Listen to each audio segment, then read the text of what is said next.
a saber que não somos os únicos a sofrer. E esse capítulo nos explica o porquê do sofrimento. Ele não fala de sofrimento, ele fala de como passar por esse sofrimento. Ele nos explica, ele nos traz um quentinho para o coração. Então, quem não leu ainda esse capítulo, eu convido vocês a lerem em casa, porque vai ficar muito mais claro os resgates, as dores, os desafios que a gente passa aqui na encarnação.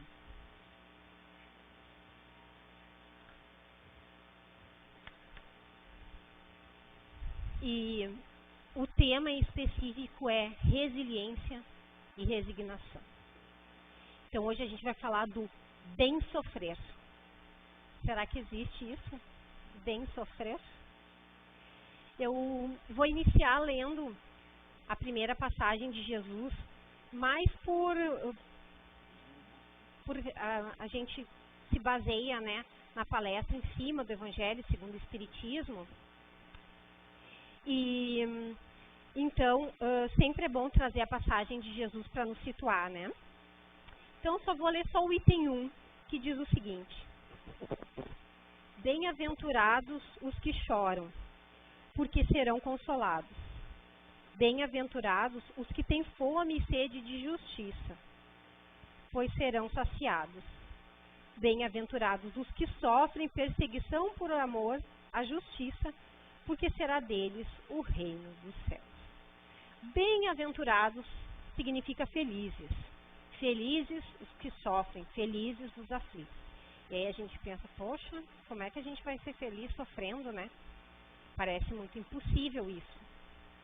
E essa parte faz parte das bem-aventuranças, que é o Sermão da Montanha de Jesus, que é uma passagem tão importante, que até Gandhi, que não era cristão, disse que podia se perder todos os livros sacros da humanidade, e se sobrasse só o Sermão da Montanha, a gente tinha tudo.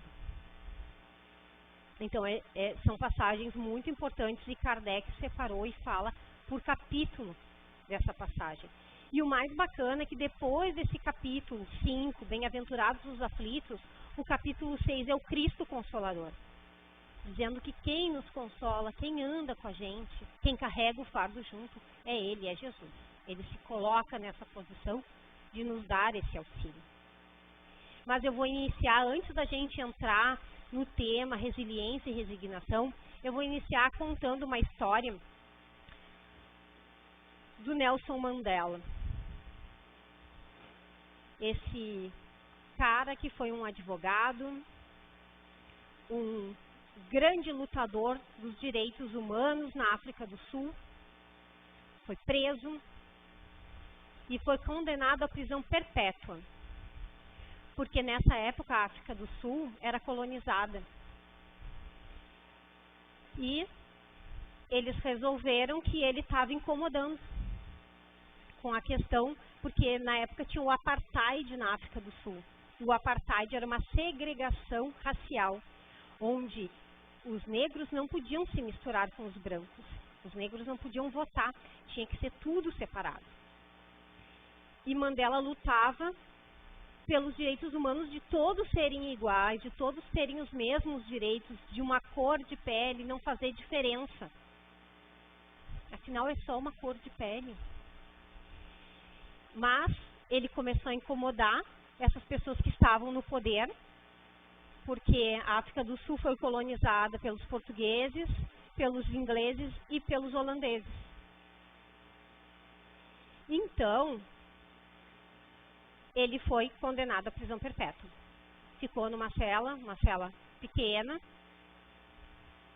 e conseguiu depois sair de lá, quando resolveram que isso precisava acabar, né?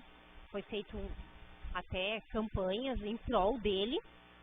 Ele foi solto depois de 27 anos de prisão. E ele saiu de lá, depois desses 27 anos, onde ele lutava pelo povo dele, lutava pela igualdade, e conseguiu ainda ser o presidente daquele país. e conseguiu ganhar mais de 250 prêmios, incluindo o da Paz, me esqueci agora, Prêmio Nobel da Paz, isso aí, valeu, Prêmio Nobel da Paz, ele ganhou. Então vocês pensem no sofrimento que esse homem passou, longe da família, preso, com a liberdade dele privada, né? E ele conseguiu a superação, ele suportou aquele momento difícil da vida dele e conseguiu superar aquele momento e ainda dar a volta por cima.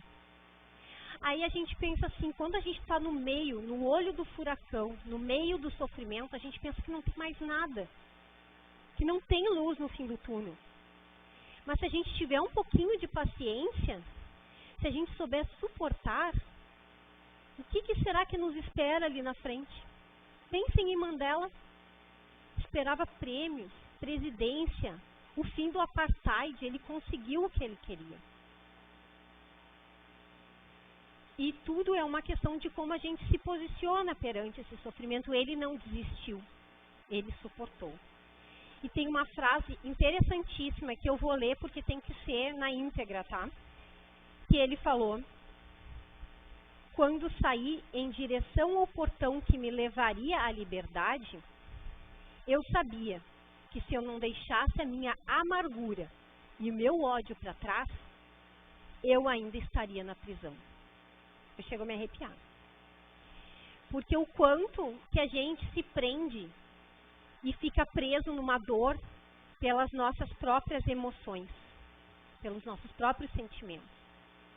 Ele entendeu que quando ele saísse pelaquele portão, ele tinha que deixar tudo aquilo para trás e começar do zero.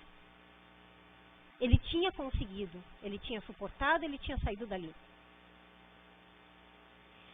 E aí, vamos entrar no tema, resignação. O que é a resignação?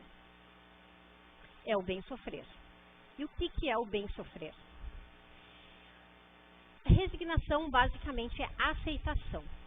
Mas não é uma aceitação assim, tá, esse sofrimento veio para mim, eu não tenho o que fazer, eu aceito e me coloco numa zona de conforto. Como não tenho o que fazer, eu vou ficar nesse sofrimento.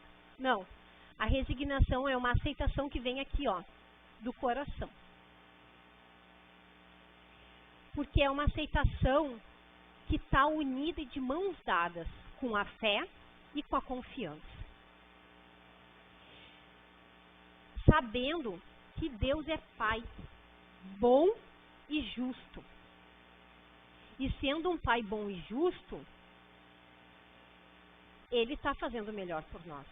Mesmo que esse melhor, do nosso ponto de vista, seja doloroso. Mesmo que a gente precise passar por uma dor profunda. Mas a gente tem que confiar de que há um propósito para aquilo.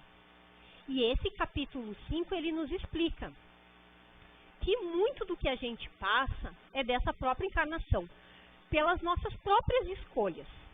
Nós vamos fazendo escolhas que entendemos ser as melhores e as corretas, mas acabamos nos equivocando. Porque a nossa caminhada é assim, é imprevista, não tem garantia. E a gente vai fazendo escolhas. E essas escolhas podem pegar caminhos que são mais esburacados, mais tortuosos, e vão trazer dores para nós.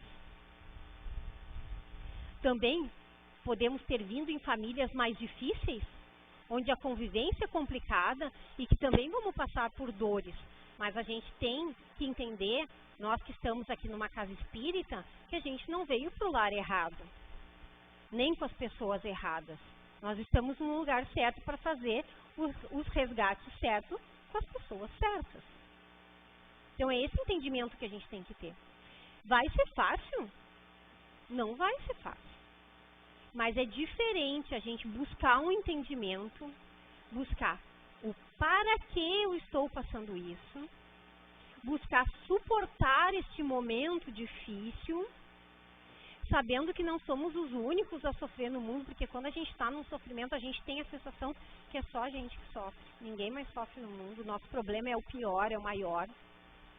Mas, se nós pararmos para pensar racionalmente, sem envolver os sentimentos, a gente entende que as pessoas passam por dificuldades muito parecidas como humanidade. Doenças, perdas. Porque só passando por coisas parecidas é que a gente vai conseguir entender uns aos outros.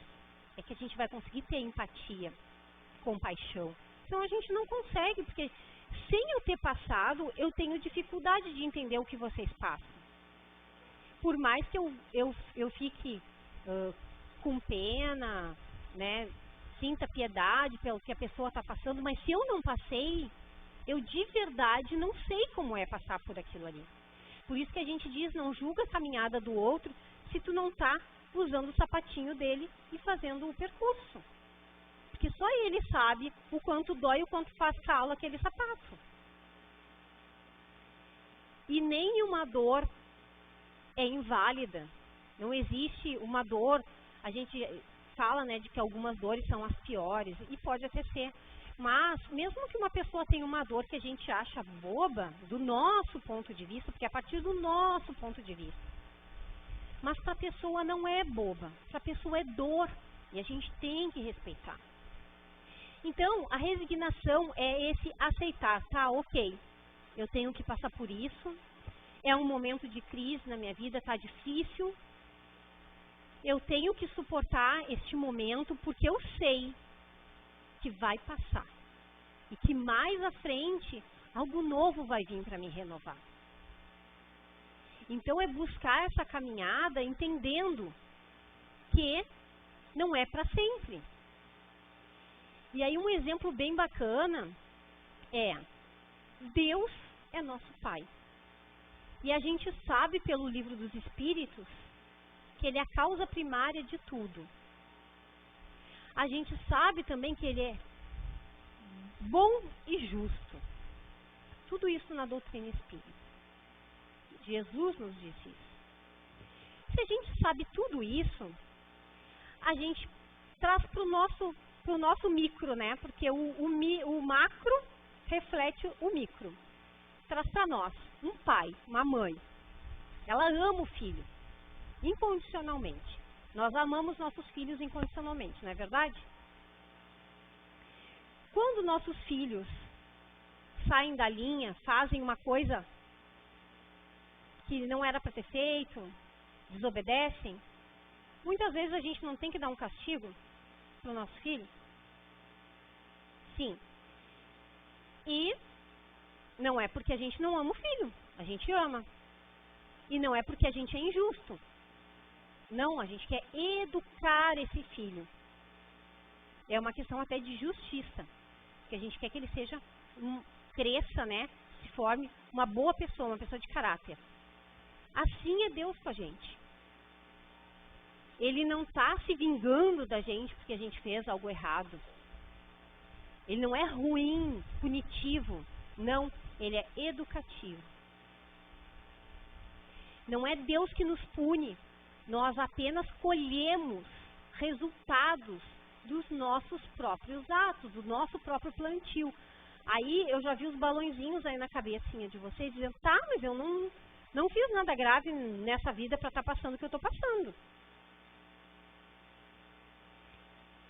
E aí esse capítulo diz, se a causa não é nessa existência, que eu disse a maioria é porque a gente vai se equivocando, sim, vai se perdendo e vai causando dor na gente, dor em quem está na volta. Mas, se a gente está andando na linha, está legal, não tem motivo para estar passando pelo que está passando, né? Do nosso ponto de vista, não sei por que eu estou passando por isso nessa existência.